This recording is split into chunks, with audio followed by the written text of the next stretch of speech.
and welcome to episode 31 of Fracking Nightmare. As you can see tonight, I'm not in the studio in Plymouth. This is no green screen behind me. This is the natural foliage alongside Walkington Heads, just to the west of Beverley in East Yorkshire, where I'm still at the Crawberry Hill well site here, where the protection community have effectively prevented Rattling Energy from entering the site by building what has become known as Crawberry Castle. So we've been waiting for Rattling Energy to serve eviction papers on the protectors there, but those papers haven't been served. So one perhaps must conject that Rattling have decided to concede, for at least the time being, the Crawberry Hill well site. Perhaps the reason being is that they're up against a time constraint, and having served papers, it may take another 3 days before a court hearing, and then if the protectors are able to get a delay in the hearing to get our case together, and even then if we lose the case, of course it may go to appeal, which might delay Rattling well into August, September, and maybe even beyond. So instead, Rattling have decided to focus their attention on a site about 12 miles to the east of Crawberry Hill at West Newton. And we've featured West Newton on previous shows, where we've shown the Humberside police pushing the protectors off the road, having made it very clear that they are treating the protection community as pickets, using trade union and labour relations legislation to force the protectors out of the way to allow the convoy through to the well site. Humberside police having made it very clear that they're not going to entertain any suggestion that the protection community are here under the Human Rights Act, and consequently, whilst they have the numerical superiority, they will simply act as the corporate enforcers. Now, on Wednesday of last week, that's Wednesday the 2nd of July, I got a phone call at around about 8 o'clock in the morning to say that there was a lot of police activity on the roads over near West Newton.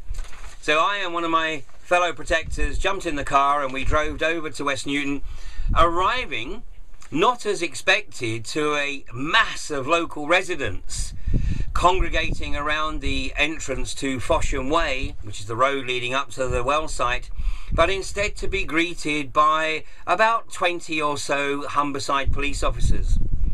I and my colleague were the only members of the protection community at the head of the road. Now, I took the video. This video was played out on UK Column on Thursday, and parts of it were played out on BBC Look North on Thursday of last week. But I want to play that video out again because I want people to appreciate the magnitude of the traffic that will be descending upon their community.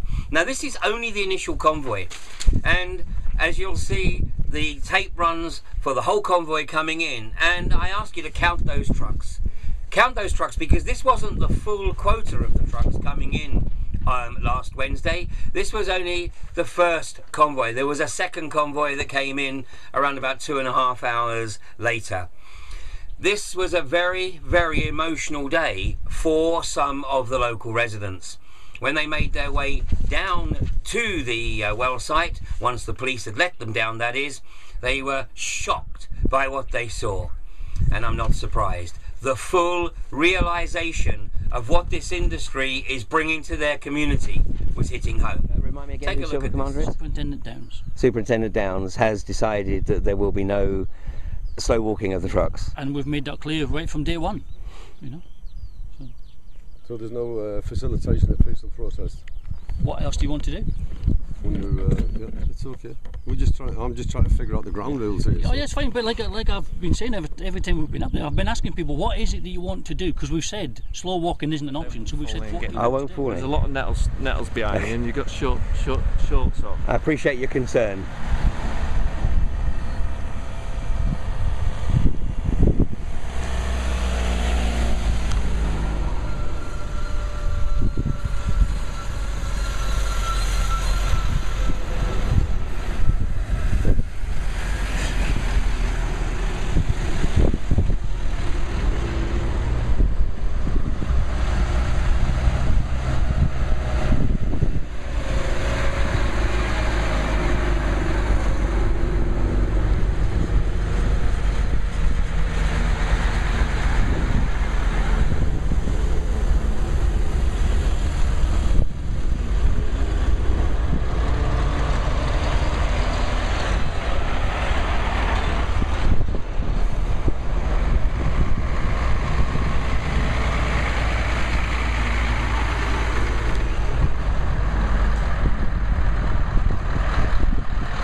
you realise what you've just witnessed?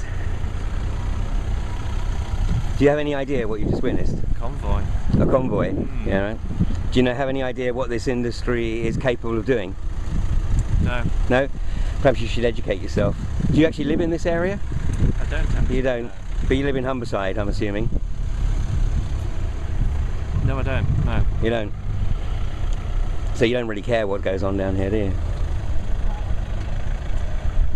It wouldn't take you very long to establish that this industry has effectively contaminated the water, the soil and the air in pretty much every location that it's ever been granted permission to unleash this abomination. And you're here facilitating a corporate agenda. No, I'm here as a police officer. No, you're not. You're not. You're not here as a police officer. Yeah. You've made that very, very clear. You're here. You got your earpiece in. While the earpiece is in, you're incapable of independent thought, and you are facilitating a corporate agenda. Well, I'm here following lawful orders. I think you'll find, but and I'm sure if you check that up with Humberside Police, they'll confirm that. Well, we have to question what is lawful then. If a terrorist was contaminating the water supply, would that be lawful? But a corporation contaminating the water supply in one of the most sensitive aquifers in the country, and that's lawful. And you and your colleagues of Humberside Police are effectively facilitating that.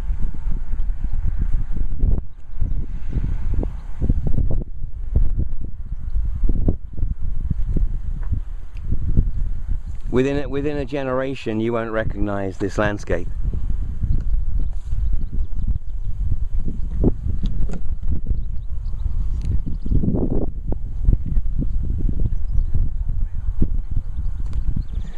It's actually very sad.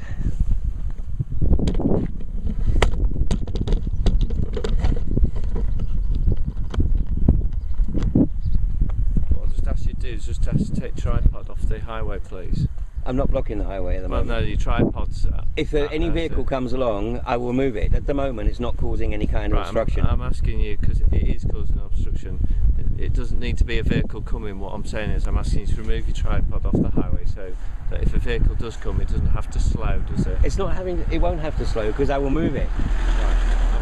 I'm asking you to remove your tripod from the highway. That's not unreasonable, is it? It's not unreasonable that I will move it as and when I need to. Right. Oh, right, okay, no worries. We'll just get your details and then we'll walk you there, that's absolutely fine. Why do you want our details? Well, just so we need to know what's going on the site. Well, I'm not going on that site. No, you're not. You're going to join your other friends out here. Yeah. You don't need our details. That's Yeah. okay. No, you don't. Honest, You don't need them. No, we do. No, you don't. You just lie anyway. Hey, yeah.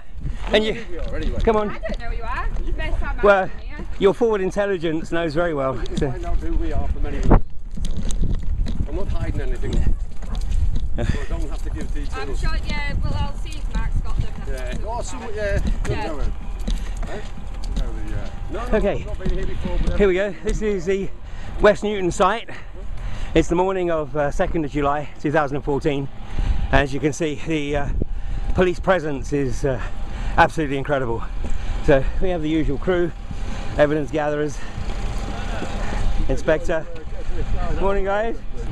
I'm good. How you doing? Wait, you're way out your area, aren't you? Absolutely.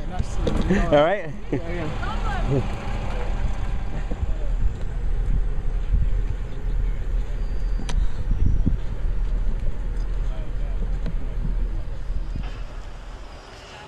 Well, it's coming towards the end of the day here on Wednesday, 2nd of July 2014. I'm about 100 yards or so away from the entrance of the Rathlin Energy well site here at West Newton in East Yorkshire. It's been a very emotional day, particularly for some of the locals who have walked down the lane here and experienced the magnitude of what this industry means for them. And it has shocked them. The sheer volume of the trucks, 2 convoys, something like 40 plus vehicles coming in, and the original plan submitted to the local authority, the traffic management plan, which was approved, and it states specifically that trucks leaving the site after deliveries must leave in single order, giving a 10-minute interval when departing the site. So here we are, day one, and that is one of a number of things that has been completely blown out of the water. And as I was explaining to the local community here, the reality is that these kind of documents that are submitted to the local authorities and presented to the local communities are just a smokescreen. It's smoke and mirrors. It's tell the community, tell the local authority what it is that you think they want to hear to be able to get your permissions to get onto the well site. Once you're on, they work on the principle that it's a lot easier to ask for forgiveness than it is to ask for permission. So today, obviously the infrastructure has arrived at the well site. The rig has yet to be erected. No doubt that'll be erected before dusk this evening. And as of tomorrow, then the fluids will start to be delivered to the site. So the reality is that the police presence has been nothing short of excessive. Probably something in the region of 20 plus police officers per protector. But that's because basically the protection community here, it has been very small. Just a handful of people. It's a long way from anything. It's a long way from the nearest local store. It's very difficult to get a phone signal. It's nigh on impossible to do any live streaming. But these hardy people have been here for the last nearly 9 weeks now. And today they have seen this become a live site. The reality is that West Newton is the new front line in the fight against this abomination, this industry that is determined to effectively turn this country into an industrial wasteland.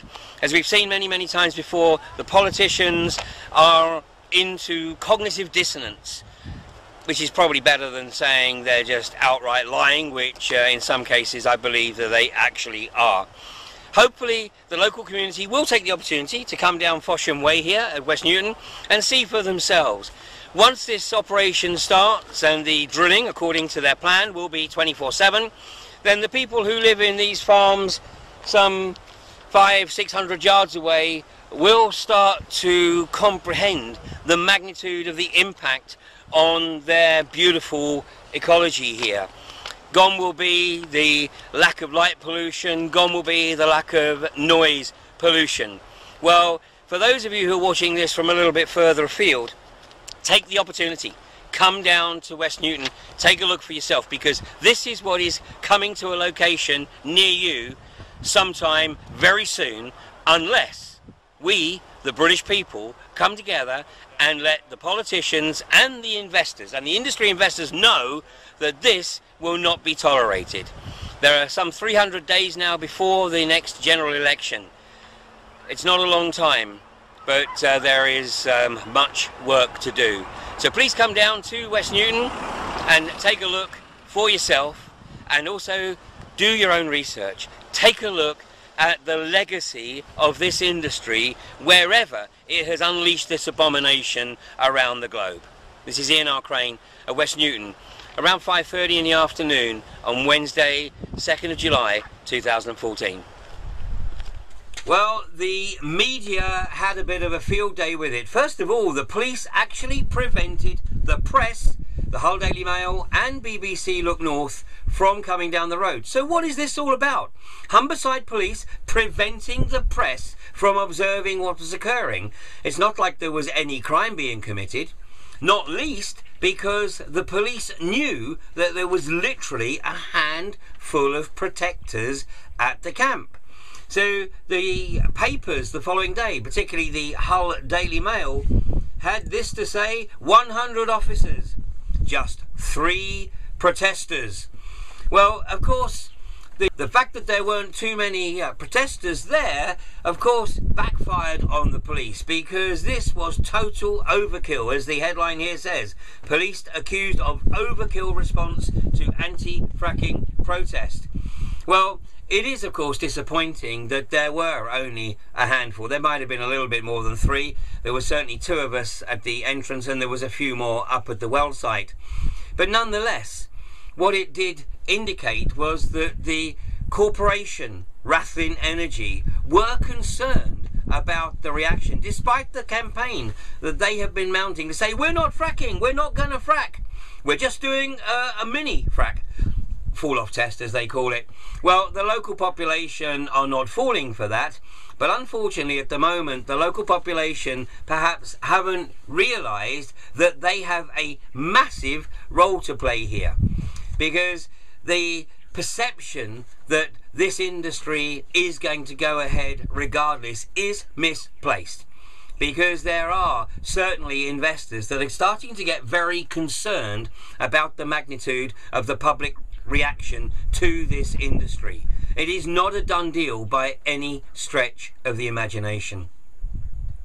Well, on the Friday I was invited to give a talk at one of the suburbs, the suburban villages around Beverley, at a place called Cherry Burton at the St Michael's Centre there. Now this was an event arranged by a local couple, Ross Stanley and her partner Rob, and to a pretty much packed house, although it did include some members from the protection community here at Crawberry Hill, which was wonderful, because when we took a break, it gave the local residents the opportunity to talk to the people that have come from all over the country to help protect this wonderful landscape here in the East Wolds of Yorkshire.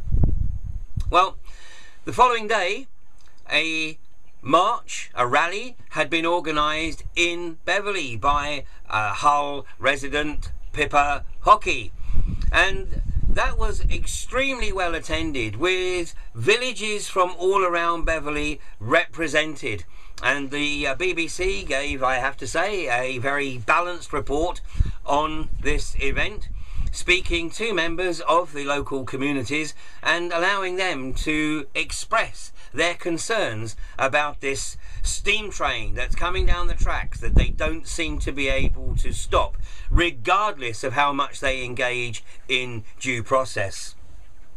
So we can see here from some of these pictures here, it was certainly well attended. There's the wonderful Jenny Ross, born and raised in the Hull area, now of course a resident of the Northwest and very familiar to those of you on the comedy club circuit in the Northwest. Here, obviously on the right hand side there, we have somebody who's quite new to these kind of rallies and hasn't yet realised which way round the placard should be.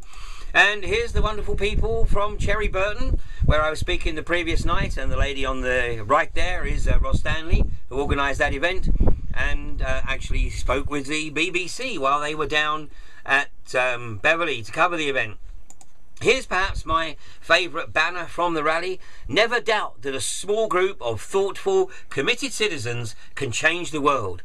Indeed, it's the only thing that ever has. Well, they're hiding behind the banner, so let's have a look at the faces behind that banner there. Here's a better picture from the group. There was about 150, I would say, there. Now, Beverley's not a big place, so actually the march was probably no more in total than about 500 metres or so. Literally a walk up the high street to the old town square, turn round and back again. It was all very peaceful, although we still had more police officers in attendance at the Beverley March than were apparent at the rally in Manchester earlier this year, where some 2,000 people attended. Needless to say, the good people of Beverley are not used to seeing such a gathering there. Now, after the rally, Pippa Hockey, who had organised the event, said a few words. So let's have a listen to what Pippa had to say. It's just about educating people. It's about getting everyone around us to start talking about fracking and what it involves. There's a few different things I want to say. I realise that oil and gas has been amazing for us, for our society, for many, many years, and I'm grateful for them. I think a lot of people are. But the fact is, we've got to change, we've got to change. Write to your local councillors, write to the Prime Minister, inundate him, talk to the local press. Tell the press that you don't want this, not just in your backyard, but nationally, internationally. We cannot keep doing this, we cannot. talk to you. I think the most important thing is educating people. The only people I know that are pro-fracking, apart from the ones who work for the oil and gas companies and perhaps a few MPs who are getting money out of this, let's be fair, the only people that are pro are the ones that don't know what fracking is all about. Educate yourself, please, read about it. I didn't have an agenda when I started learning about fracking, but now I know so much about it, and I know that we need to stop it, and we need to stop it for everyone. Tell your teachers, your pupils, your children, your parents, your grandparents, your neighbours, please tell everybody. Word of mouth is the most positive way of getting this message out there, and we have to educate people. And the most important thing is that we put on a united front. There's already fractures amongst groups, and we don't need that. We need to be sticking together. You know, we need to be going supporting the protectors at the camps, no matter what you may think of people. They're kind, intelligent, courageous people.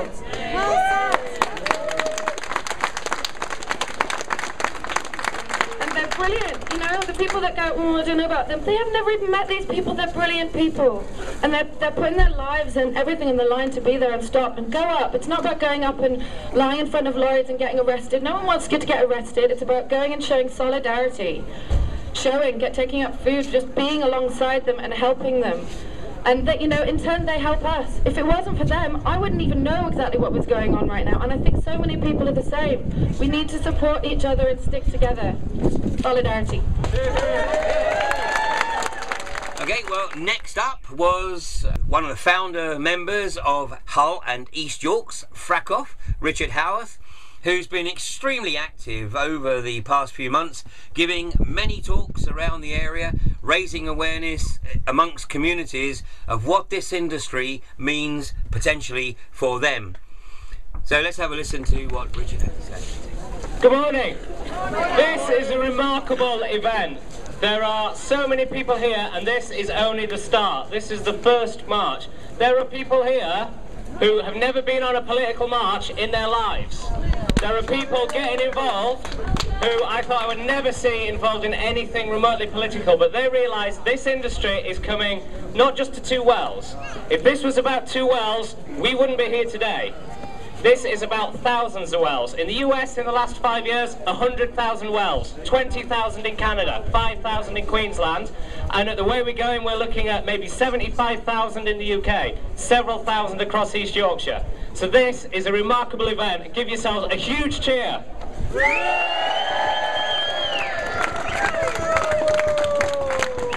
Everywhere this industry has gone, there has been poisoned water, there's been air pollution, there's been huge amounts of vehicles, lots of road accidents, toxic spills. There's been small earthquakes that have damaged well casings. There have been bigger earthquakes when they get rid of the wastewater down old wells. This industry has so many impacts, and the oil and gas industry will get away with as much as it can until people say no, no more. And that's what's happening today. No more! No more! No more! When people know what is involved in this industry, the overwhelming majority of people are opposed. The people who are here, the people who have seen what this industry has done elsewhere, and are saying no. And as more people find out, the more people will be opposed. It is only a matter of time before this industry is banned in this country. The only question is how long it will take and whether that will be before or after a major environmental catastrophe. Oh, yeah. So yeah, carry on doing what you're doing, talk to people, inform people, let all the politicians know, but most of all, the thing that will ultimately stop this industry is enough people up at the camps stopping the vehicles coming in and going out. When there are lots of people up there, this industry cannot go ahead. It happened in Bentley, Australia, where they had a camp of 250 people and thousands of people turning up. They were about to send in 900 riot police to force down their own local community. We don't want to get to that stage. We want this banned, but if that's what it'll take, that's what it'll take.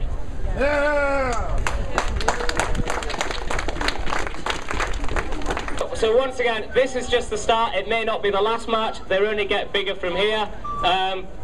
Yeah, a huge round of applause to everyone who came.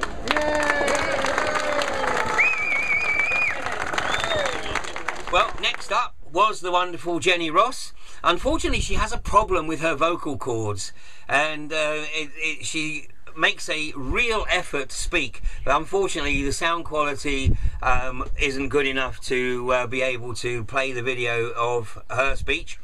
And then finally, bringing up the rear, as it were, was some guy called Ian R. Crane, and so he reluctantly took the stage, and here's what he had to say. That's my boy. I love hecklers. Give him a brochure. Actually bring him on board. It's wonderful to see so many people here in the beautiful city of Beverley. I am not very familiar with the East Riding. You tell from my accent, I'm not from these parts. But you know, within 10 years, if this industry gets a foothold, you won't recognise the East Riding. It'll look like that picture there.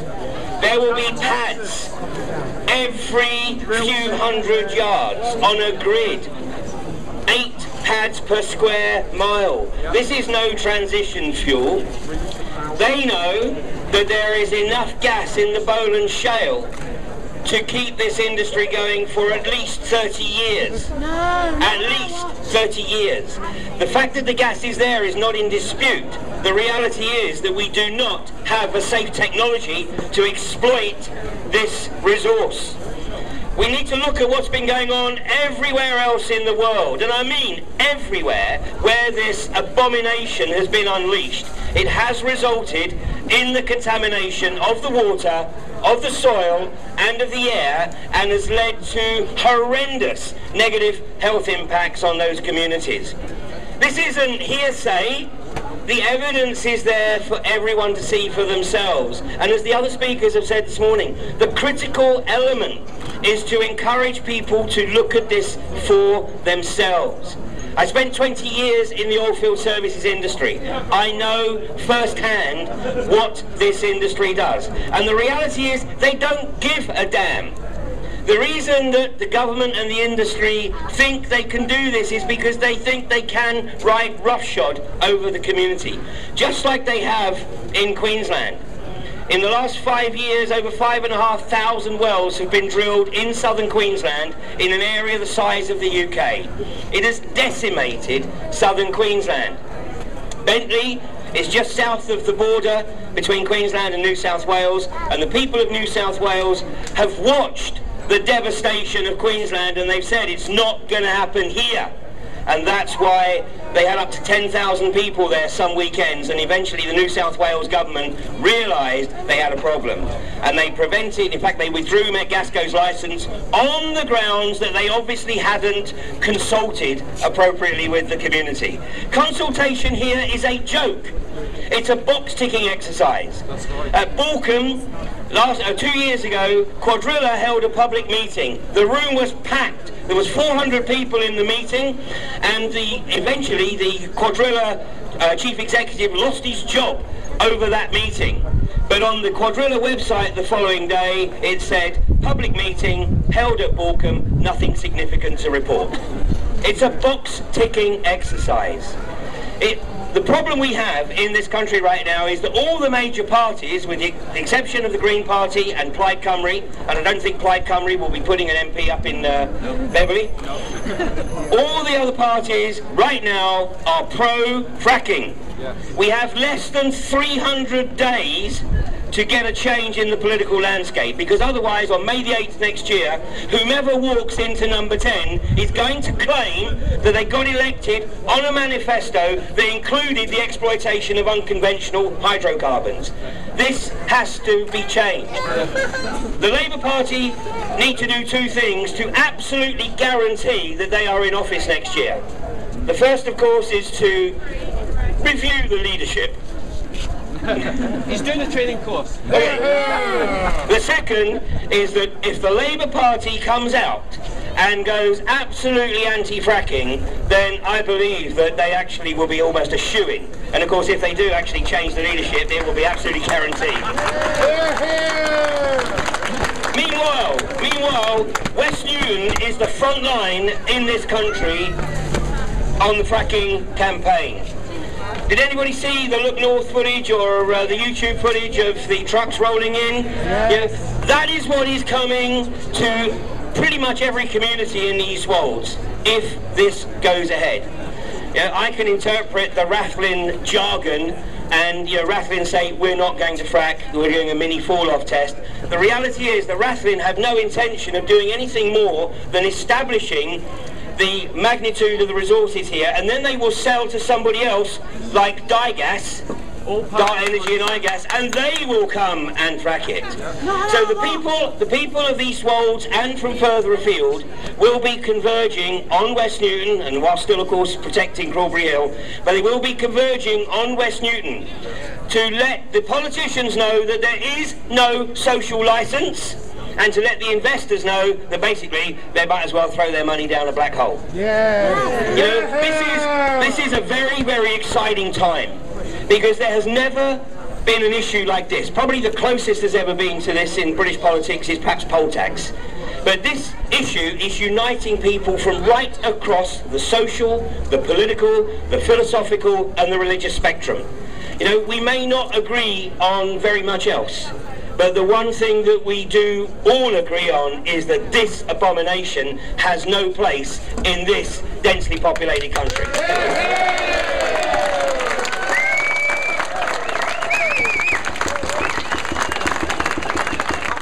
If the Labour Party did one of two things, i.e. removed the leader, dear old Ed, nice chap Ed, but not really Prime Minister material, as many in his own party acknowledge. So, bit of self-reflection, Ed. You've had your 5 minutes of fame, now do the right thing and bow out, and allow somebody who can lead the Labour Party to victory to step in. Now, I don't think you're really going to do that, and you're certainly not going to listen to me anyway. But there is one other thing that you can do. As the media are trying to point out that, in fact, immigration is perhaps something that will help you get the majority that you look at. But there are perhaps a number of other aspects. But you'll notice that even immigration may only bring you 45%. Well, there is something that might bring you 70% plus. And that is to announce that the Labour Party is anti-fracking.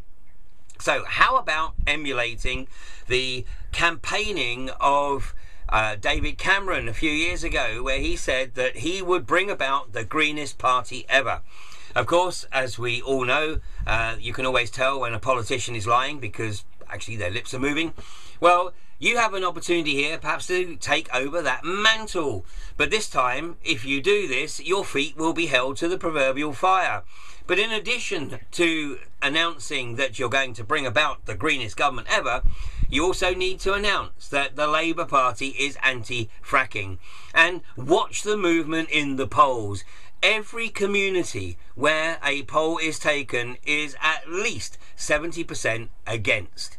So that's a hell of a swing you're looking at, Ed. So unfortunately, I don't think you're likely to stand down. So give yourself a chance, pal. Go anti-fracking, learn the facts, educate yourself. The facts are out there, and then take your party into number 10.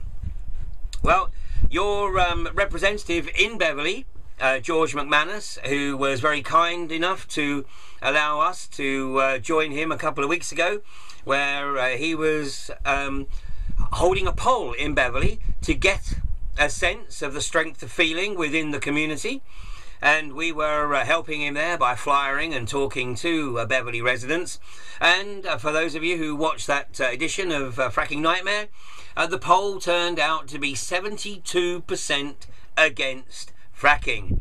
72%. Well, George reciprocated and tagged along on the back of the rally on Saturday. And there you see him holding his placard, "Our land is not for shale." Good on you, George.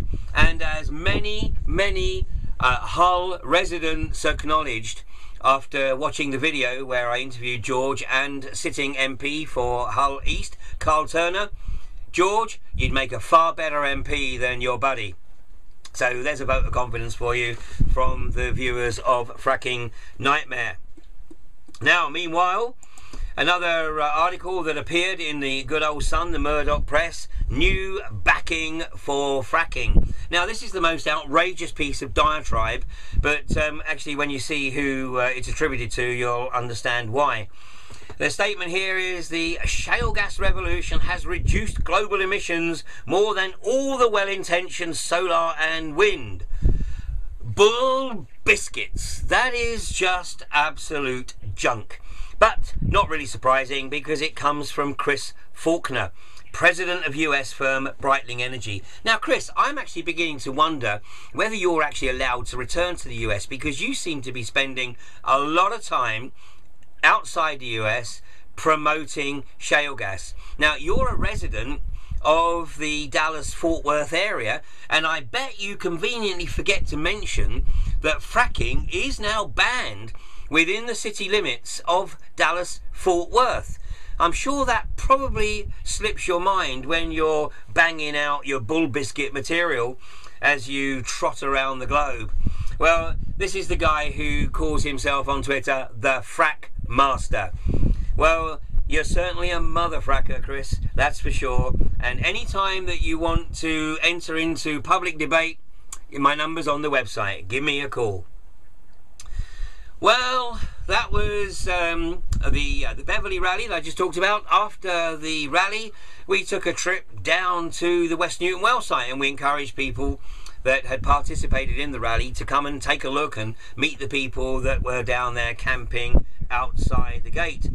Well, they were certainly observed. This is the Rathlin security, and as you'll see, it is another version of Stalag Luft 13. Of course, the iGas well site, many of you who have watched my programs over the past few months will be familiar with the Barton Moss iGas well site. Well, they don't have the solid green fence here at Barton Moss. Wow, blast from the past. At West Newton, what they do have on two sides is a massive earthen berm, which provides the perfect lookout spot for the security personnel. And as you can see there, there is no sexism in Beacon Security. Now, Beacon Security, which is a Burgess Hill firm run by Matthew and Natalie Robinson, I believe it is, and they were engaged after the local firm 24/7 unfortunately slipped up and allowed the protectors to build the castle at Crawberry Hill. Obviously the local company was not cutting the mustard, so Beacon Security were brought in, and we have it on very good authority that Mr. Montague-Smith actually instructed, or had someone in his organisation instruct Beacon that their task was to do whatever it takes to get rid of the protectors. Well, have we got news for you, Monty? There ain't a chance in hell. The protection community ain't going anywhere, and who knows, maybe there's more antics yet to come. Meanwhile, I'm not too sure what it is that you're worried about, but the razor wire, of course, has been added this week, the second layer of fencing. As you can see here, we have the outer fencing with the barbed wire on top, then the drainage ditch, which of course is acting as the moat, and then the razor wire on top of the Harris fencing. And around the far side, motion sensors and radio transmitters to relay the information back to the security hut. It really, I mean, who would really want to work on the inside of this? It's absolutely remarkable. This is what it has come to in the corporatocracy, formerly known as Great Britain. And what is this wire for? Well, it's for this handful of peaceful protectors that came down to enjoy a cup of tea and some cakes made by the locals. And I can absolutely and categorically assure you, Monty, that the locals, with the exception of the landowner who you greased the palm with about 300,000, wasn't it? Well, his new silos cost about 280, so I'm guessing he kept about 20k for a holiday. But, you know, you greased the palm and you've done what this industry has done throughout the rest of the world, divided the community. Everywhere where this industry rolls into town, it creates division in that community. Well, it certainly seems to be that the community of West Newton and the surrounding villages are basically almost 100% anti-Rathlin Energy. The only one pro is the landowner who's taken the bucksheesh. And what are they protecting? Well, this is the workover rig that is on site there at the moment, and yet if I swing my camera around 90 degrees, this is the site over there. Now, I will acknowledge that I have a personal bias. I hate these windmills with a vengeance. I think they are ugly. I think they spoil the serenity of the landscape. But given the choice between these and a frack site, it's an absolute no-brainer. And I'll take the wind farms any day of the week. Of course, I'll take solar farms before I take the wind farms. Either way, we definitely do not need the fracking industry in this country. Meanwhile, I'm pleased to say that it would seem that we're already having some impact on the local constabulary, because of course one of the things that we advise the constabulary at every given opportunity is not only to look at this for themselves, but if they are local and they own a property, to consider what this industry is going to impact upon their property ownership. Because everywhere in the world where this industry rolls into town, the property prices absolutely tank.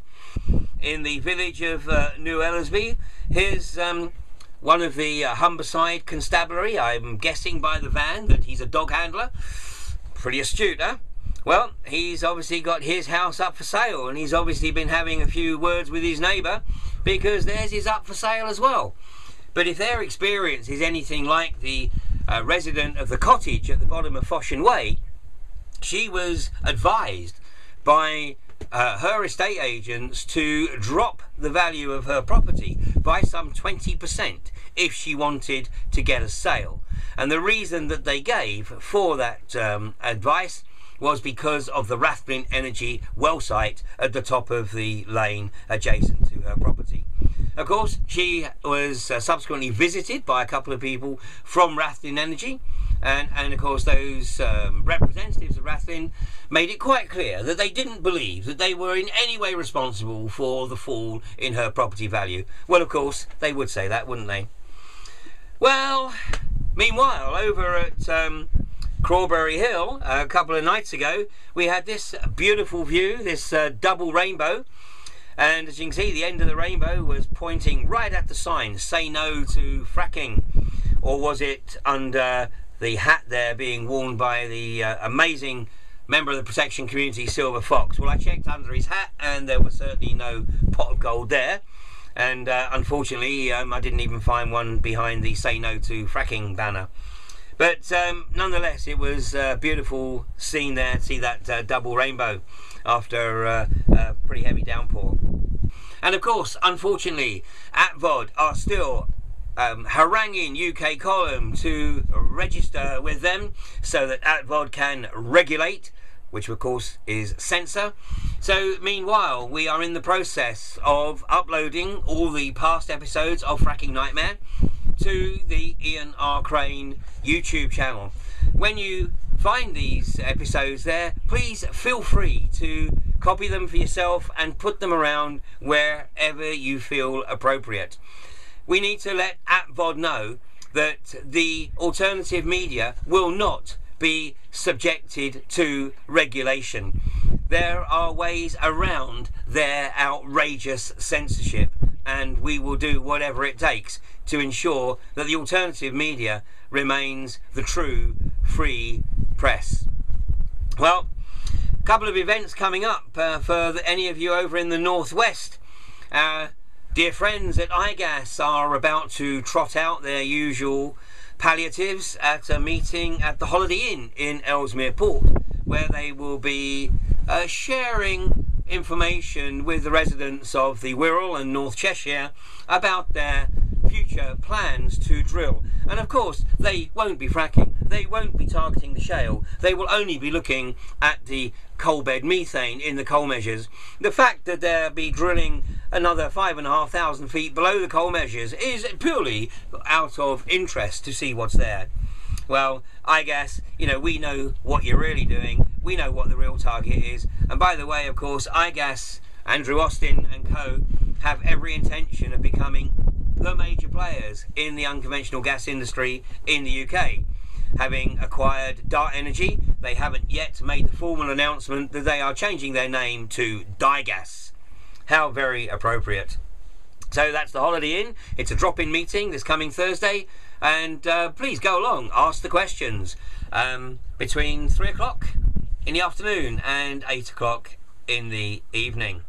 And one of the key questions to ask them is ask them what their thoughts are on the fact that this industry has contaminated the water, the soil and the air wherever it has unleashed this abomination, and how come it's going to be any different in the UK? Well, of course it isn't. We know that, and they will of course descend into cognitive dissonance, or they will outright lie. Take your pick. Meanwhile, a couple of another upcoming event that I'd ask you to put into your diary, and that is that from the 14th of August, which is a Thursday, until Wednesday the 20th, the following week, there is going to be an anti-fracking action camp. Now this is being organised by the group known as Reclaim the Power, who did an absolutely amazing job at Balcombe last year. In fact, their presence at Balcombe was absolutely instrumental in Quadrilla running out of time and not being able to complete its frack before they had to vacate the site on September the 28th. So this is a wonderful opportunity to meet with like-minded people, to talk about what's going on and what you anticipate will be going on in your area. Remember, 62% of this country sits above unconventional gas deposits, and the socio-psychopaths who think that they are running this country, although of course they're being rumbled in so many ways right now, but I'm not going to go there tonight. So it's a time to come together and have a direct impact on an industry that is intent on poisoning this nation's water. And of course, actually the British Geological Society issued a report last week, and in that report we look at the comparisons here between the shale deposits and the major aquifers, and one of the key issues should certainly be the oolite aquifer that runs right down from North Yorkshire right down into the Midlands, right around the coal seams there, and which is exactly where Digas intend to do a lot of drilling in the not too distant future. So watch this space. And here's from the Ecologist, you know, fracking, 95% of oil and gas shales underlie drinking water aquifers. A study by the British Geological Survey and the Environment Agency reveals that almost all the oil and gas bearing shales in England and Wales underlie drinking water aquifers, raising fears that widespread water contamination could occur. The bottom line here is, if there is any possibility whatsoever, and unfortunately of course it's not just a possibility, it's a probability, then there is no way that this industry should ever be allowed to get its bits in the ground. Well, if you are around Beverley this coming weekend, it looks like there's going to be some kind of major political event here. Not too sure who's actually appearing, but you know, take your pick, because there's some 630 or so to choose from. Meanwhile, for the people of East Yorkshire who have concerns about a camp appearing within their community, I'd like to close this evening's episode with a extract of the speech given by Charles Metcalfe at the end of the Balcombe campaign last year. Now Charles, I believe his profession is that he's a wine critic. He's a wonderful, wonderful man. He was central to the Balcombe community in their fight against Quadrilla, and in fact he is a big part of the group that is raising a legal challenge against West Sussex County Council as West Sussex County Council granted Quadrilla planning permission to return to the site in Balcombe, despite the fact that there was 899 objections and only 9 letters received in favour. So the claim is that West Sussex County Council acted unlawfully by ignoring the 899 objections. So full credit to Charles and Sue Taylor and the other members of the group that are raising this legal challenge, and I wish you well. We have to look at all possible avenues to try to bring this industry to an end in this country. Conventional oil and gas, no issue. I have absolutely no qualms. I am not anti-hydrocarbons per se. I am anti-unconventional hydrocarbons because the reality is that we do not have a safe technology to extract it. Charles recognised the importance of the role of the camp. He recognised the significance of people coming from all over the country in support of the Balcombe community. And despite initial concerns amongst the Balcombe community, the vast majority of those concerns were completely dispelled as the campaign wore on. So this is Charles Metcalfe at the end of the Balcombe campaign last September. I live in Balcombe. I can see lots of neighbours here who also live in Balcombe, as well as friends from the Protectors camp. We are so glad, most of us, that these folk have been here for really quite a long time now, swelled at weekends, occasionally going off to find somewhere else slightly more comfortable, slightly drier, but returning and still looking after us, because we have half a mile south of our village a company that it rather slipped through the regulations because no one really knew what they were going to do when they applied to do it. The fact is that they have permission to do what they have said they want to do, but most of us do not want them to do this. We've been resisting by every means we can think of. Our friends here at the camp have also been resisting. We've seen it in the States. They keep on telling us here that fracking has been going on for decades. That's true, but not this kind of fracking.